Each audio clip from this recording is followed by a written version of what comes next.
be speaking this afternoon to us. Let me just say a little bit about their project.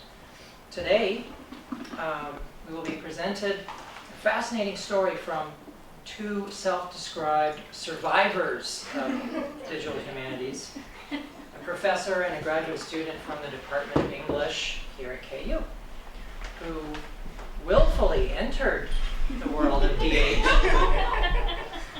without lines of safety or a map even, carried out a project, conducted research, and returned to tell the story of their experiences today. So without any more words, I would like to welcome Laura and Marty. Okay. Thanks, Paul. Well, thanks, Phil, for having us, and Alika too. And I see some familiar faces from when we gave a workshop last spring, so it's fun to be able to continue to talk about our project with everyone. And we're going to start with a little bit of introduction here at the start of our presentation. But as Phil said, this past March, Marty and I published a digital edition of a 19th-century drama about which you'll hear more over the course of our presentation. And you may have heard a little bit about it through KU News or the Topeka Capital Journal, both of which picked up the story, and certainly that's more than can be said for any other scholarly project I've ever worked on. And so today we're going to share with you sort of the narrative of our unlikely entry into this project. But I wanted to start off by introducing myself in terms of my scholarly comfort zone, because that informs this project. I'm a professor in the English department here at KU. My area of study is early and 19th century American literature and culture. And in my research and teaching, I'm particularly interested in racial discourse and American Indian literature, and the literatures of slavery and abolition, theater and performance, sentimentalism. That kind of gives you a sense of the universe in which I teach and do research and think.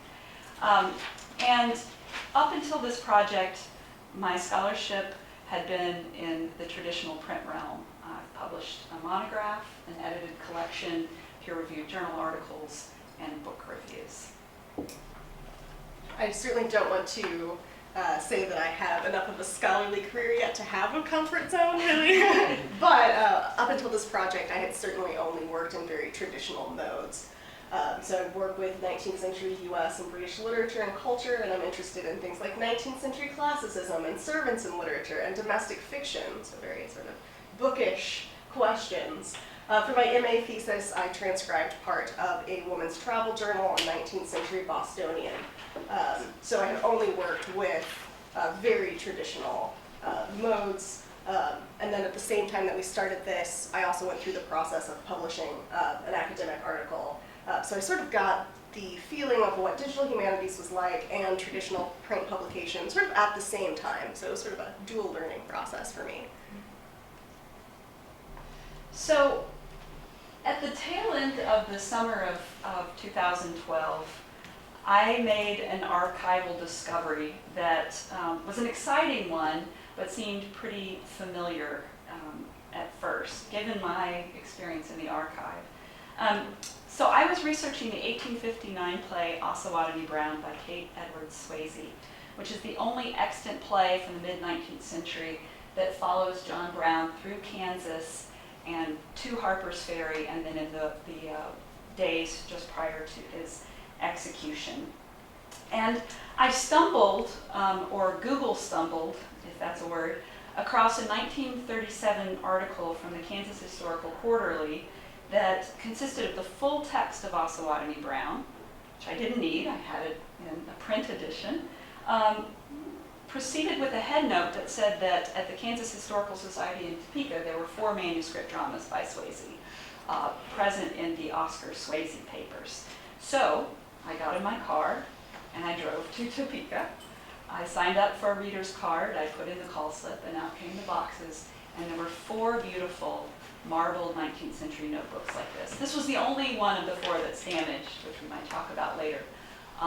But each of the notebooks contained a full drama written in the hand of Swayze's husband and attributed to her. So the plays are as follows: The Forger's Daughter, The White Wolf, or The Sons of Brittany, The Play Mania, a farce in one act, and then a play whose title resonates with blackface minstrelsy of the era, Nigger Sweethearts, which we refer to this play as Sweethearts. It became the object of our project. And I read these plays as well and as quickly as I could, and I got excited and was certain that especially the last of those titles would attract the attention of a wide array of scholars. Because that play in particular follows a Georgia slaveholder to Africa, where he is going to capture, he's going to enslave the locals and take them back home, and instead he falls in love with a local African woman, a noble woman who saves his life. I won't tell you the rest of the story, but you can see why it would be of interest. So it was an archival project that seemed familiar at first and perfect for a GRA to help with. So as a graduate research assistant in 1998, I transcribed a 19th century manuscript for a mentor who proceeded to publish it as a print edition. That was the job I was paid for. That was my role as a graduate research assistant, and I thought, oh, that's what I can do. I'll apply for a GRF. I knew Marty had experience with transcription. I'd hire her to transcribe these plays. And then, as I'm working on this monograph, print monograph, in preparation for promotion, I would also work on a print edition of these four plays. And that was the plan. But I was new to textual editing, even though I'd done that work as a graduate student. And so I had friends suggest that I go to the Association for Documentary Editing Summer Institute for the Editing of Historical Documents, which, with the help of the Grant Development Office, I put together an application. I was accepted.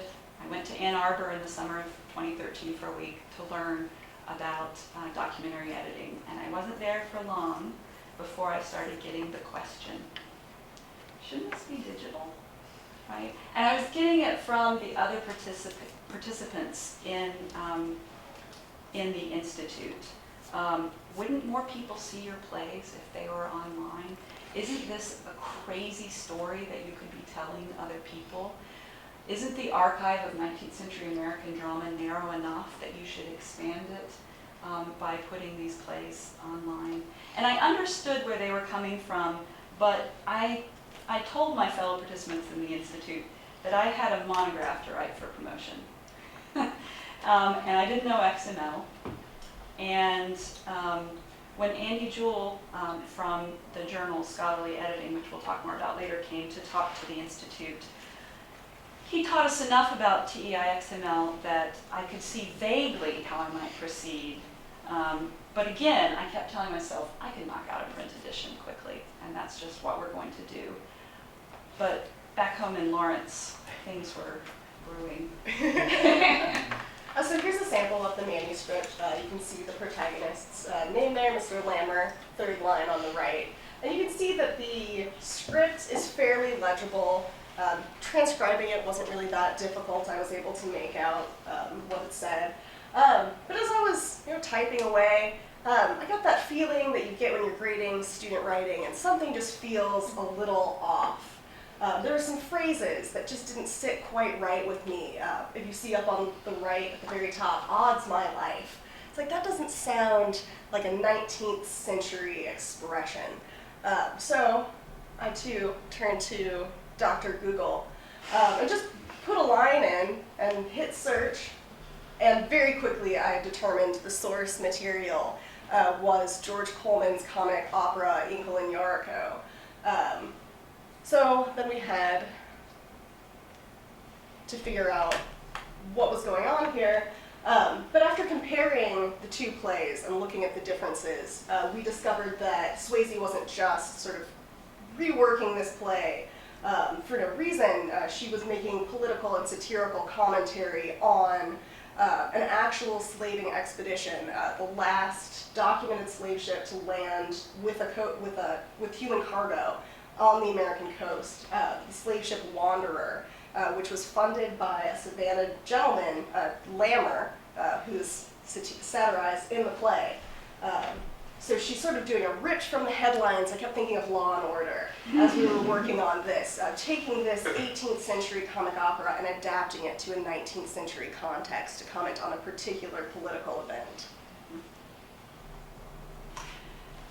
So even as Marty unearthed these unusual context for Swayze's adaptation of Coleman's Inkle and Yarico, this 18th century drama, and we realized that a print edition was no longer in our future because we couldn't imagine approaching an editor with a volume of 4 plays, 2 of which, because that's part of the story too, 2 of which were adaptations of 18th century British sources. We were still reluctant to pursue a digital edition of Sweethearts or any of the other plays. And I thought it might be helpful to share with you why there was this continued reluctance, in case any of you are in the same boat we were, in terms of not quite ready to step into the digital humanities waters. So there was, of course, the daunting prospect of learning TEI-compliant XML and then tagging the whole thing. So this is a approximately 120-page manuscript and a rather lengthy document once transcribed.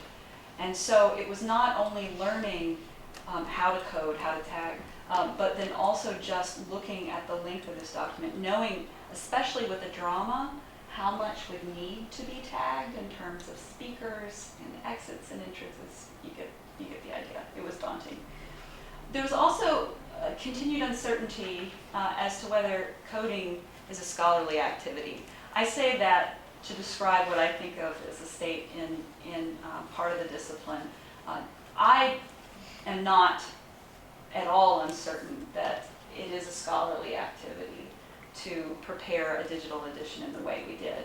I think of coding as tagging as interpretive in nature, but do others think of that as scholarly work? Does it matter that a colleague might say, you spent your time doing what, right?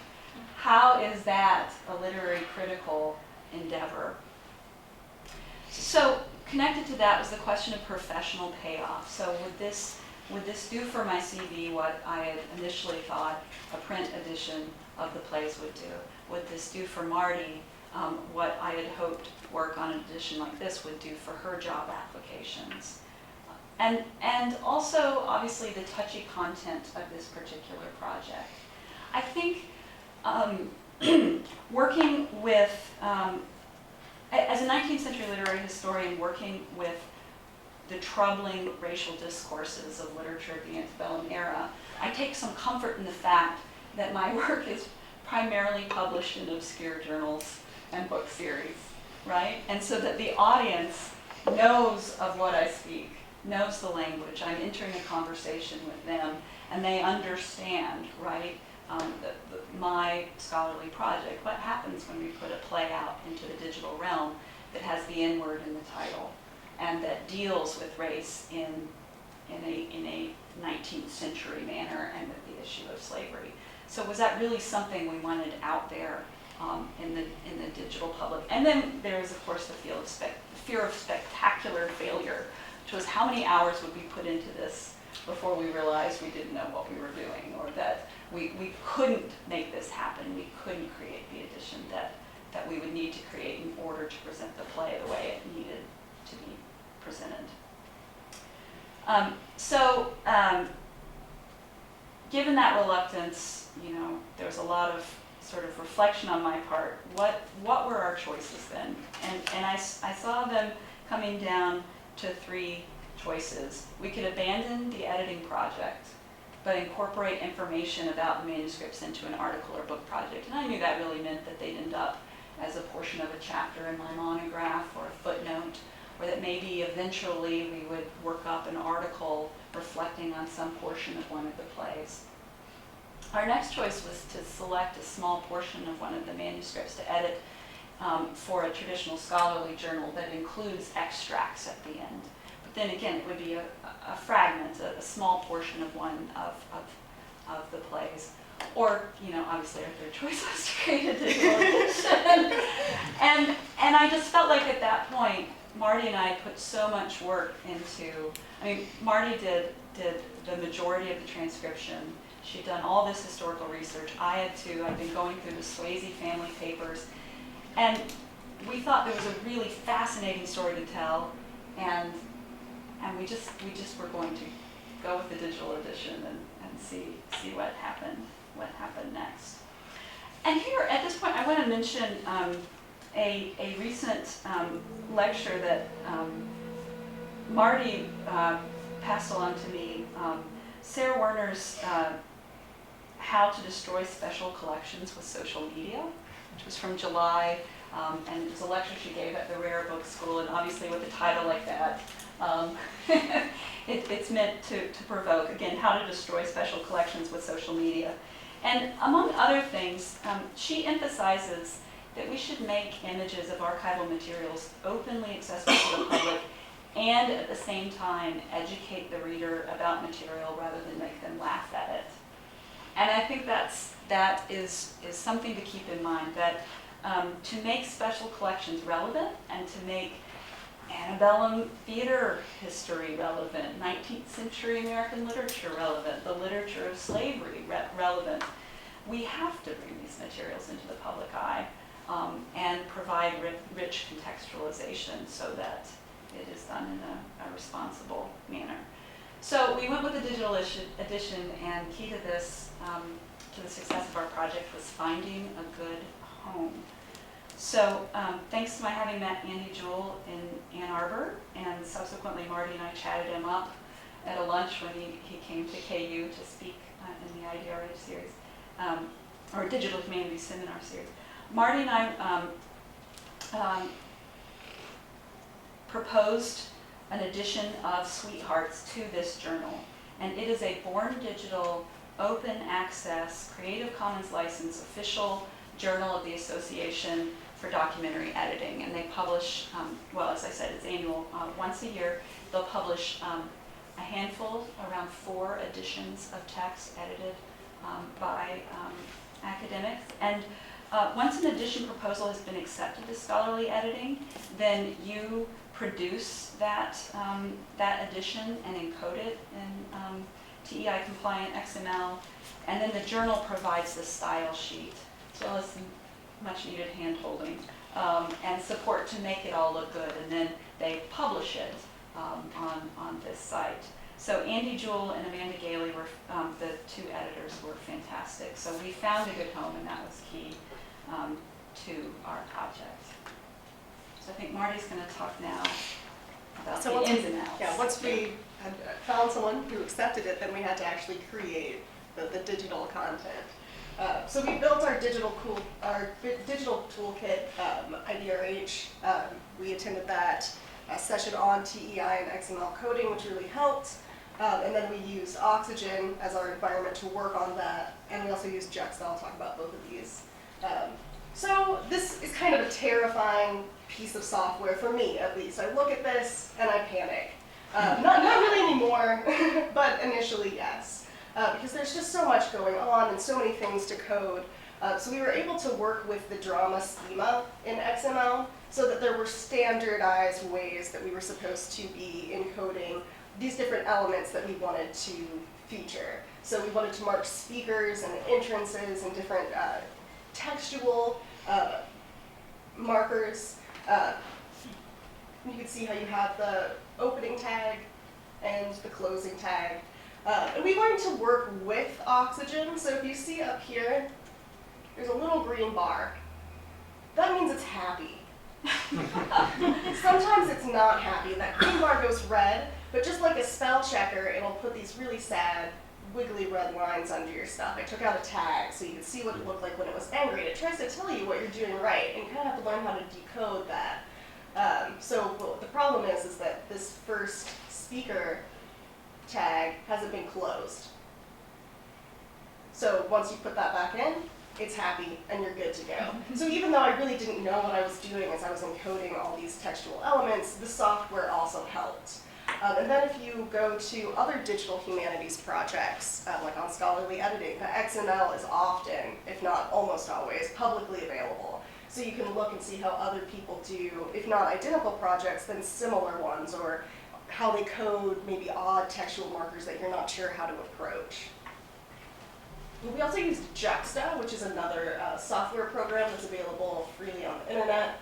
And we were able to create a collation of the two plays. So we have the Coleman edition and Sweethearts. And there are different ways that you can visualize this data. I like the side-by-side comparison that I have it set on right here, because you can directly trace lines and similar lines and see how they've been changed. And this was very helpful in deciding what specific passages we were going to focus on more in our edition that we wanted to compare.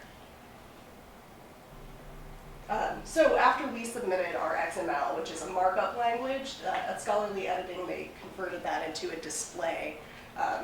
And here are some of the things that we were able to do with that XML. We could do notes. We could make a diplomatic transcription and show underlining and deletions and insertions. And then we were also able to do this thing where we were highlighting certain passages, and then we have a link right here, and if you just click on it, then you see the original passage from Coleman. So just right there, you can immediately, on your computer screen, compare the two passages without going to another window or looking at another book. And the pop-up window even allowed us to have an editorial note right there where we explained what we found was significant about these comparisons. And let's go back to Steve. And also, we had thumbnails to the page in the original that you can click to and look at the image of the manuscript page that that part of the screen contains the diplomatic translation for. So in our edition, you can move back and forth between the image of the manuscript, our transcription of it, then link to the parallel passage in Coleman, and also see our notes on the content. Are those links all in the TEI? Or? Mm-hmm. They are. Yeah, I'm sorry. Yes. Another question. Yes. So are both documents marked up in TEI then, the Coleman and the... No, we selected because Well, just the we passages selected are... 8 we see. selected Okay. representative passages I to see. make it manageable. Okay. So yes, that part is, but not the entirety of the Coleman play. So, for example, that portion of Coleman is one that we. So after this experience, I had some new observations to make about the process of learning to do a digital edition and what that might mean for further work in the digital humanities. And the first one I want to share, and maybe this is obvious, but one could spend a lifetime tagging a text given the elements available and the interpretation inherent to the project of tagging. We learned the hard way. I mean, how many types of stage directions do you want to tag? Are you fine with entrances, exits, and stage business? It turns out we were. Rather than having finer, and increased granularity when it came to that kind of choice. Likewise, we had to think about how in making a diplomatic transcription, we were showing an underline everywhere Swayze had made an underline. But as a colleague pointed out to me, that was a 19th century kind of tagging. So the underline was there under the speaker name to indicate speaker, right? Whereas other places it might be for emphasis, right? And so we were making choices that that perhaps removed other kinds of interpretation or ways of presenting the text. So one could spend a lifetime doing this and thinking about how to go about doing it. Also, the digital format allows one to include so much more. There's unlimited potential, but also possible paralysis because of this. So we had a scholarly introduction to our edition, and it was fantastic to just be able to have as many images as we wanted. So we've got playbills, and we've got that picture of the Wanderer, and we've got a picture of the Octoroon, a 19th century drama, popular drama, a picture from a staging of it. And that was wonderful, but there was a way in which I felt like we could just keep adding endnotes. We could just keep adding more passages from the Coleman. We could go on and on and on. This edition might never see the light of day. So that's sort of a warning, I suppose. And then linking the transcription to images was a choice we made to, in a sense, empower the reader to go back to the original. But it turns out it was really important too for the accuracy of our transcription. I went back to those original images so many times because I was working with them so closely that I feel like I caught a few things. It prompted me to ask a lot of those questions more often. And so I think that was good for our project. And then the last observation I would make is that peer-reviewed digital work necessitates a new timetable. There was a lot of work, well, once our proposal was accepted, there was a lot of work we had to do to prepare the edition for second review, right? All that work is up front. But also we had a pretty quick calendar to pull this together, and it felt rather different from pursuing publication in a scholarly journal that way. So Marty wants to share a little bit about the graduate student perspective. Yeah, so digital humanities was never something that I saw myself pursuing as a graduate student. It's not what brought me into English in the first place. But now that I have this experience, I found it very valuable and interesting, and I'd like to continue doing some work in this discipline. And not least because it's another marketable skill as I go in the job market. Clearly I need to work on developing these digital humanities skills. So I'm looking for future opportunities for digital scholarship. I have an application in right now for a seminar on digital humanities for C19, where it's just sort of a brainstorming session where you meet with people and discuss ideas in different ways that you might be able to implement these digital projects. So it seems like there are a lot of opportunities out there, and it's something I really look forward to pursuing in the future. And I would say that as a graduate mentor, this experience was transformative, and so I would encourage others to pursue projects like this. So the collaborative ethos of digital humanities, I think, prompts a kind of reworking. I described my experience as a GRA in 1998, and the experience of transcribing for a print edition. I, within moments of starting this project, knew that it would be collaborative and it would be co-authored. And in English, this doesn't often happen, that faculty and graduate students co-author work. And I really do think it's the digital environment that prompted me to do that, and it was a very rewarding experience. And then it was made easier, that experience, by the fact that the need to learn new tools leveled the playing field, right? That we were in the workshops together, we were contacting each other at 10 at night about particularly tricky passages or those squiggly lines that wouldn't go away, right? Or resources to go to online. Hey, I found a way to fix this, go here. So that was my experience as a mentor slash co-author.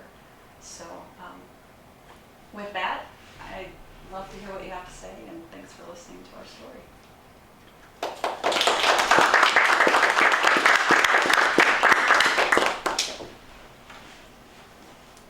Questions? Comments? First of all, I found this fascinating. Oh. Yeah, really interesting. I have a question about the malleability of the stuff that goes into the online journal. In other words, let's say that 2 years from now you should discover another play which is key to this in a whole different way. Could you do anything about it? Well, I wish I had Andy and Amanda here. Right. The thing is, it is, because this is under Creative Commons licensing, Right. we own this. Okay. The thing is, it exists on their server. I mean, we could take our edition, put it elsewhere, and add to it. I don't know. Do you see what I'm saying? Yeah. Whether it would be reflected on the scholarly journal site, maybe that would be up for negotiation. Yeah, But I love that it's still ours. I mean, Yeah. it's flexible in that way. We could take it I think elsewhere. that's great. I think Yeah. that's great too. I'm just wondering, I mean, because print medium, of course, limits you. Once it's out, it's out. You can't really go back and rewrite the article and resubmit it to the same journal, and you can't do anything about it. But this seems to have some potential for modification. Should modification become necessary? Or let's say that you put something out and you got something dreadfully wrong. I mean, that's the other part, isn't it? That's Yeah. the fear part. Absolutely. Personal fear. Yeah. So I was just wondering if there was that kind of flexibility. And I haven't heard of anyone doing something similar to that. Journal, it seems to be in sort of this interim space where they're trying to have it to be stable like a print journal, but then allowing for that digital flexibility. So I don't know if that issue has come up, but that's Yeah. certainly something to I mean, that think would about. affect citation. I mean, it would Right, affect yeah. lots of things, and I understand that. Right. But if it the wasn't goal is to get the stable. best possible variant, Right. I wonder if eventually you'd be able to do something like they do for Wikipedia pages where you can see that there's some editing history and you can go and look at the different versions of a project. that's an interesting idea. It would seem versioning would be technically possible, certainly. Yeah, because XML is plain text, so you can do that with any version control system. I don't know if the journals do that, but it's possible. And that's the question I would want to take to the journal about that. And I think that going back to my description of the original reluctance, what a journal like scholarly editing provides, right, is that stamp of peer review and of like, it's a journal. That's something that everyone across the discipline understands and knows. So it'd be a shame if that also placed a restriction on it. Question. I am totally new to this, so some of this stuff I don't understand. But my question, when you showed the comparison with Juxta, how you're using it for the two different manuscripts, because I have several things that I'm working on where I need to show comparisons between documents. Was Juxta the only program, or was that used in conjunction with XML, or is it a standalone? Does it allow for the comparison by itself? I'm wondering how much I need to learn in order to do that. It's a standalone digital humanities tool. I'm trying to call it up on my laptop right now, where you can plug in the text Okay. or a link to a text, and it provides that collation.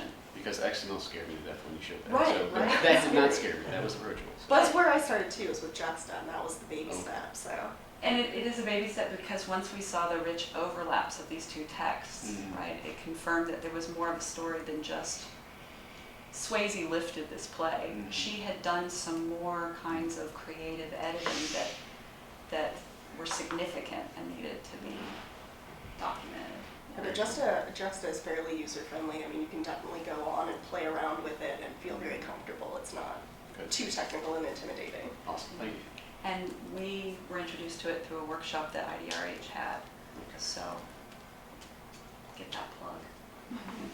So does it let you mark segments in each of the things, or, I mean, you have the TEI, you have segments in the sense, you know, this speaker marked up in the TEI, but in the original material, does the Juxta let you mark something as a segment, or how does that work?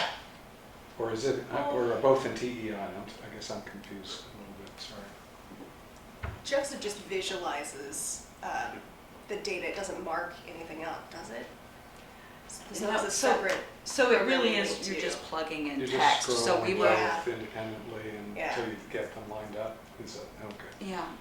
You know, in the qualitative data analysis packages like Atlas TI and in Vivo, you can take images or audio segments or video segments and mark segments of them and then put coding on them. Without actually you just visually draw a box around something and then assign a code to it.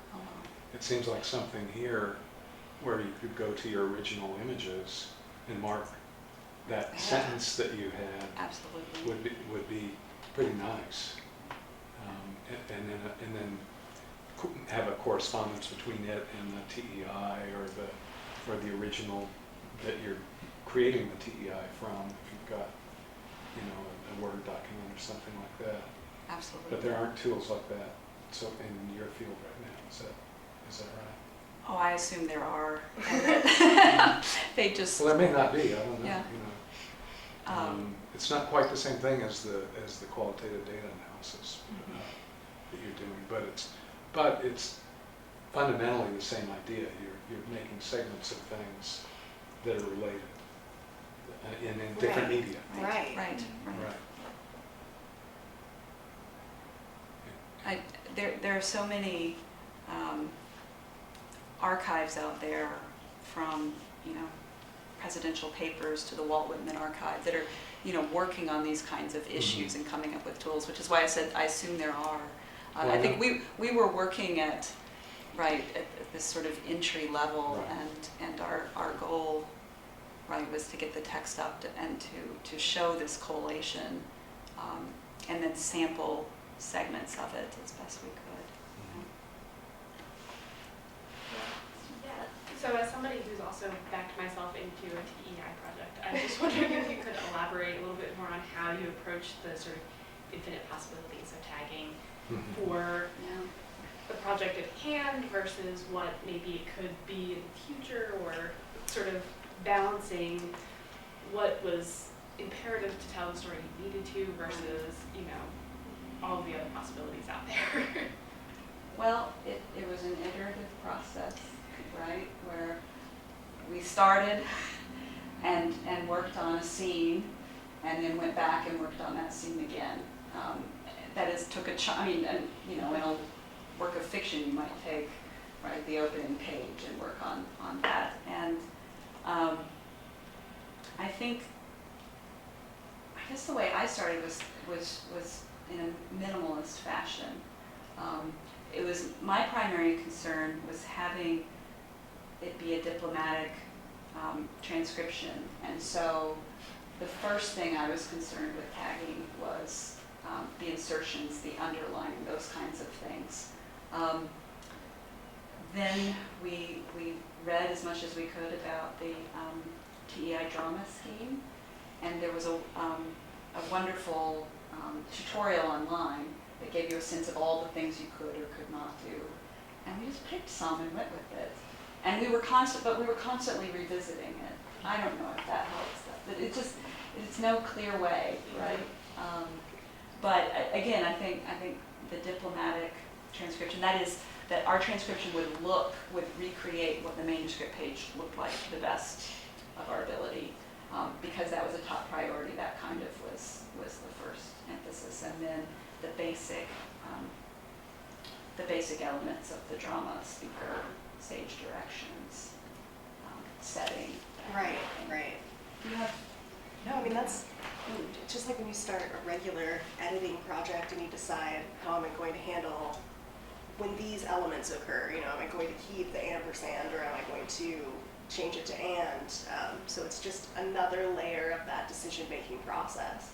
But we definitely went back and revised and changed how we encoded things, so it was ongoing. And tried to keep very good documentation of those decisions Yes. in Dropbox. We can both look at it. Yes, Dropbox, that is pretty key.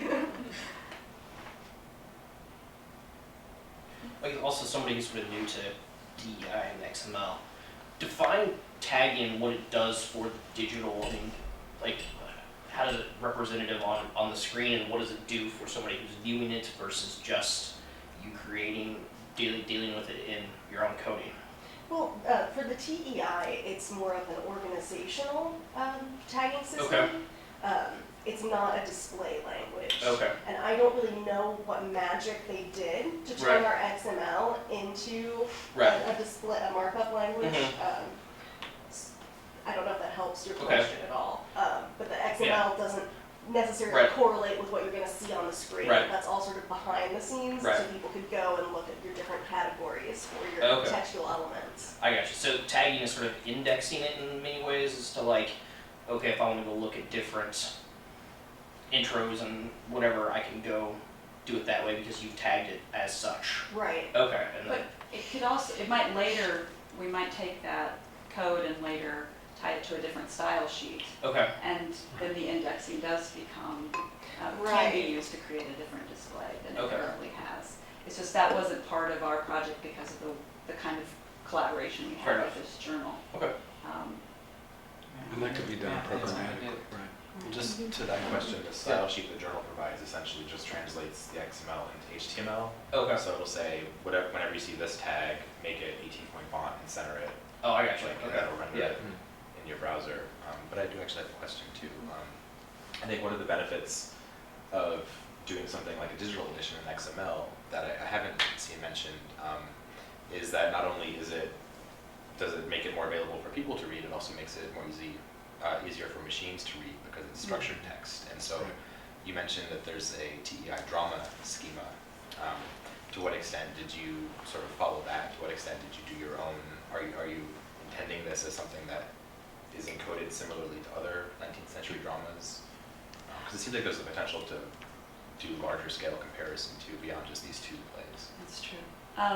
We definitely followed the drama schema and that we have that stated up front in the introduction to our edition. I did not have that in my vision of future work, right? Doing, It's Creative Commons license. but right. Absolutely. Someone Yeah. can come along, including my future self, and do that kind of work. But we made a point of following the drama schema for the reasons you named, and also because we're learning, and it is a very helpful tool Yeah. to use. So I'm curious whether next project would be digital, whether you would call yourself a digital humanist, whether you go back to print. I'm curious how this has changed the way you think of yourself as a scholar, or maybe it hasn't. Do you want to answer first? Or no? Well, I'd certainly say that I have an interest in the digital humanities, but when you have a lot of programs out there where you have graduate students coming out who have specialized in that. So I would say digital humanities adjacent, perhaps, if not an expert in the field. But I'm certainly not going to abandon any print opportunities either. So. Good answer. I feel like I'm going to take some more steps. So I'm this semester teaching a course I regularly teach, but with a digital humanities kind of focus. And again, I feel like I'm educating myself as much as my students by taking these steps. As for future projects, I really, really loved doing this, and I can see doing another digital edition, definitely.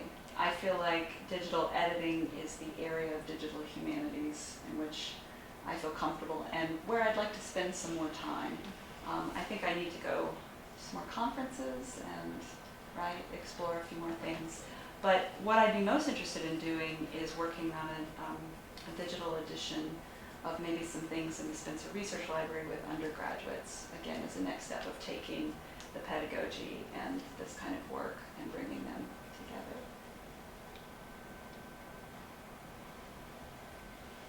I had one question about the process. At the very beginning, when you were talking about how you got into this, you were thinking about having Marty doing a basic traditional transcription. Did that happen? I'm just curious. Did that happen as a stage in the process too?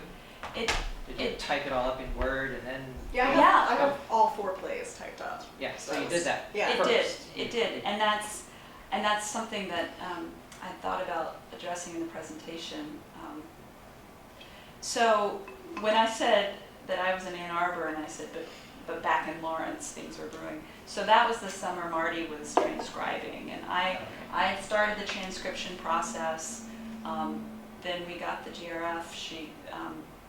She went to Topeka, took a bunch of pictures, and transcription began in earnest. And so yes, we, if we had to do it all over again, we wouldn't have gone straight from poor quality images to Microsoft Word, right? To Oxygen, to getting high resolution images, right? It was part of that, the way in which this project was messy, because it was a born print project. And so that's, I fully admit that and that flaw. We didn't know. We didn't know. Well, I was just wondering also, it has something to do with the workflow of it, and if this is always going to be a step, when you're doing. Well, I've certainly talked to other people at digital humanities workshops who do it directly in Oxygen, where they're transcribing into their XML editor, and people have been sort of horrified at how ours proceeded, but it was just part of the process.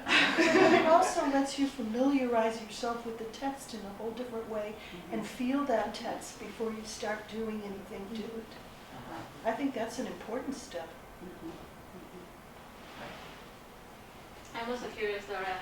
So you mentioned that, I guess, in the middle of the presentation, how the professional payoff was also something that got you thinking about engaging in this kind of project. How do you see it now? How do your colleagues in the department see it? What is the impact that being on the news has had?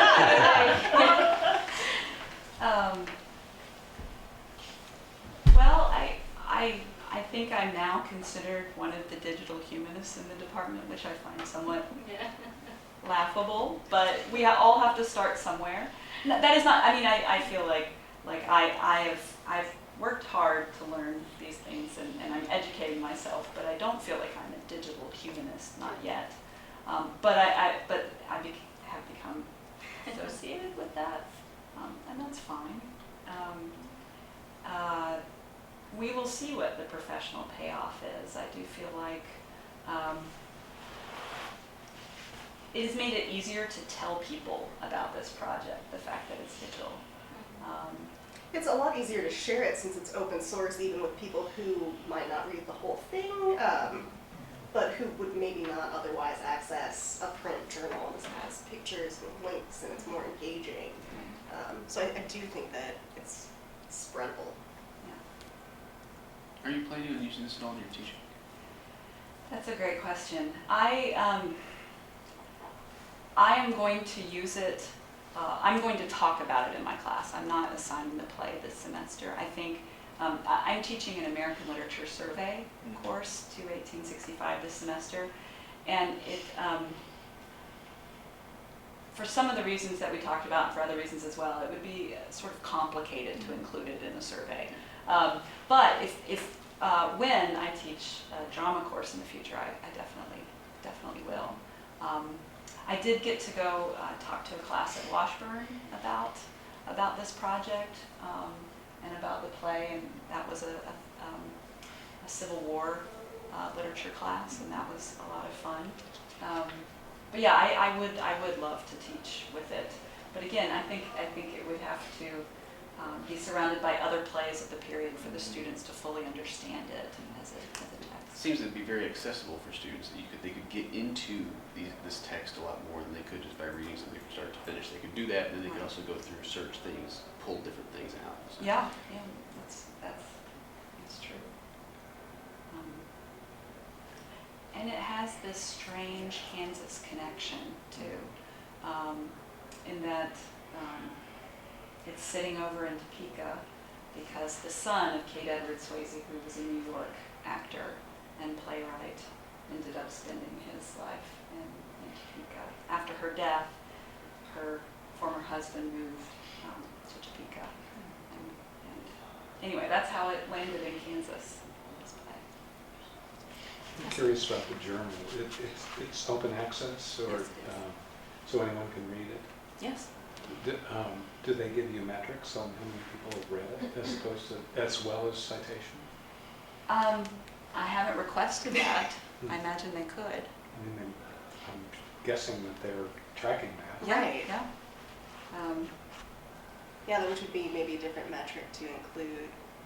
On a CV. Right. On an application. I mean, it just goes to show, again, the way I'm used to working in an obscure scholarly environment, that I hadn't thought about asking them. How many people have read it? Yeah. But I'll do that now. Sometimes open access journals will track like social media shares too, which can be really interesting. Oh, yeah. Yeah. Because you might get the entirely different kind of readership if it gets posted to somewhere like Reddit or less on Facebook or Twitter. Twitter in particular seems to share a lot. So. Are you worried at all about the N-word coming up in any kind of search? I don't know about worried. I mean, I think, so we titled our edition, we gave our edition a different title. I don't think we have a slide of this. We titled it A Black Diamond Among Them American Lives, which is a quotation from the play. And then the subtitle is Kate Edward Swayze's anti-slavery adaptation of George Coleman's Equal in Marco. And one of our reviewers for the journal thought we dodged the issue.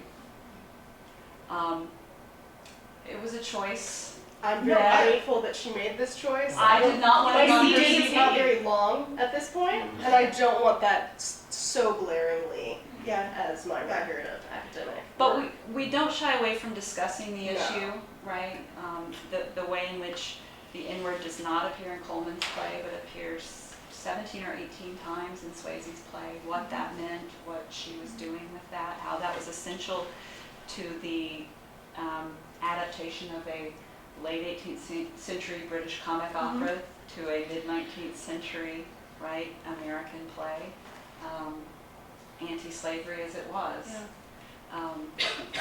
So if people get to this play by Googling that word, maybe they'll learn something from the footnotes, right? I mean, again, that close contextualization, Right. right? But I mean, those are issues because you have to find ways to protect yourself, in a sense, from a troll storm. There are no comments on the Yeah. journal website, so.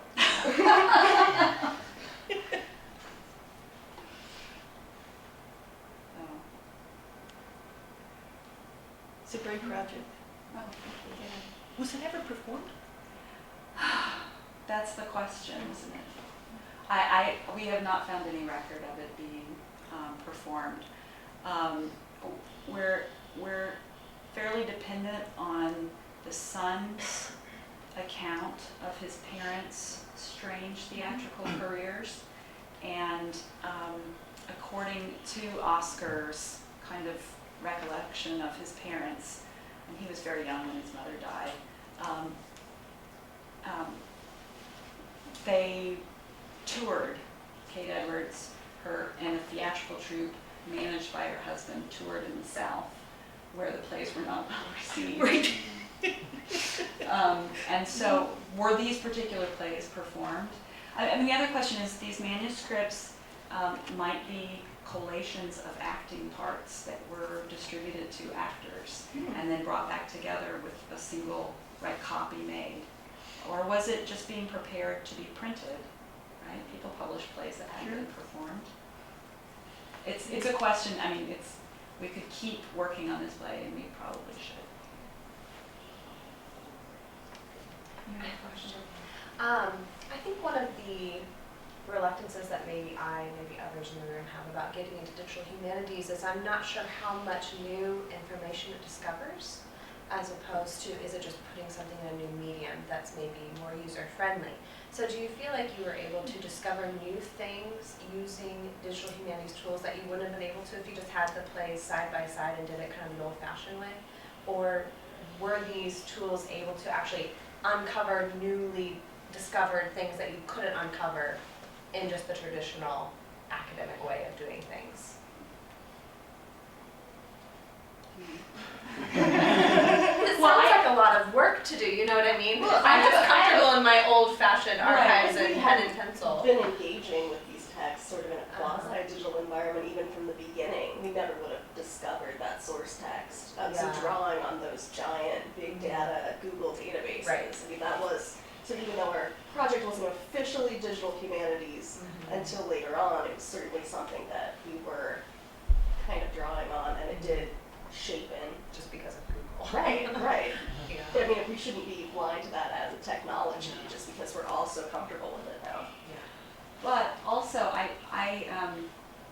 when Marty first made the discovery of the Coleman link, and I'll say that I was aware of Coleman's Inkle and Yarico.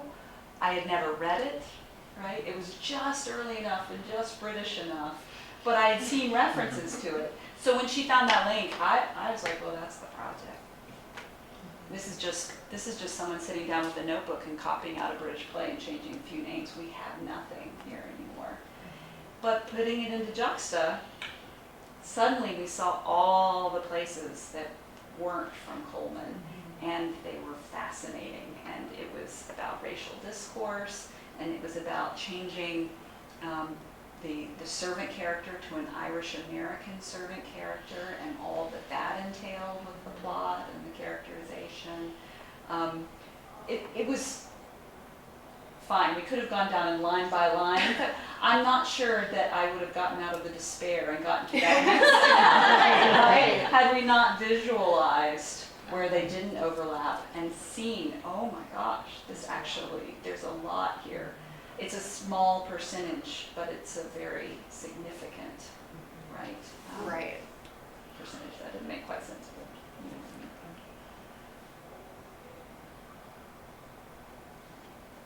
yeah. So just as a person who is kind of new to being in a doctoral program in addition to the digital humanities, could you talk just a little bit about, so once you made the discovery about what you said, the changes that resulted in kind of a racial discourse or an anti-slavery discourse that was in this adaptation, why then would that project be unacceptable as a print critical edition? Oh, okay. What I meant by that was that so much of it, despite all those changes, so much of it came from Coleman that I was having a hard time imagining an academic press being willing to publish the play in full, Okay. right? Uh-huh. Since there are print editions of Coleman's play. That instead it was this thing that you might publish an article on where you say, hey, I found this interesting thing, and here's one scene, and you can see the changes that she made. But having that whole play available for scholars to look at, it just seemed to me it would be a tough sell. Maybe I'm wrong, but do you see what I'm saying? That's what I needed to know. Thank you. Okay. Yeah. Helps. It wasn't the content so much as the overlap with an existing play. Okay. Yeah. I guess another way to think about this is what would the hook be to an academic publisher? You know, Whereas before, the hook was 4 previously unknown plays by an American female American dramatist, right? Then it suddenly, my saying to them, well, you know, it was common practice in the 19th century to adapt other people's plays. It was common practice, right? This is not plagiarism. This is a really interesting document that you could be sharing with the world, but yeah. But it doesn't preclude your publishing of 4 plays in hard copy In hard copy. at some point if you wanted to. See how many hits the digital edition gets. Yeah. Yeah.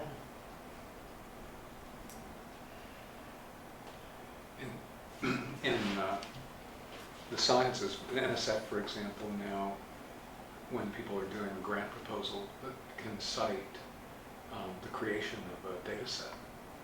So increasingly that's being viewed as scholarly activity. So in a sense, you're creating a digital edition of this as an analog to that. So at least there are, you know, you had a question earlier about whether that was actually a scholarly activity. the fact that you've put it into a machine actionable medium that can be discovered adds value to it. So I wouldn't be apologetic about just the work of creating that digital edition as being a scholarly activity. Well, that makes a lot of sense. Even in the humanities now, there's a journal of open humanities data where you can essentially publish a data paper, which is just a big data set or maybe a medium-sized data set with a little 2-page introduction explaining what kind of data is in there and how you might use it and you might find it beneficial.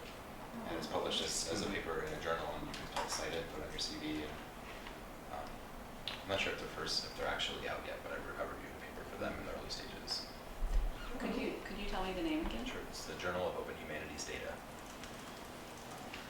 And hopefully KU ScholarWorks will go in that direction at some point. Is the Open Humanities Data Journal peer reviewed? Yes. So that's something you don't get with ScholarWorks, but yeah. Yeah, I reviewed a paper on the amount that libraries have spent on publication, author processing charges for open access publications in Britain. All kinds of things that are potentially interesting. Yeah, So, absolutely. and if you're sitting on a data set that you got a project out of, it could potentially be a very good way to get another citation and make it available to other people who could use it for other purposes.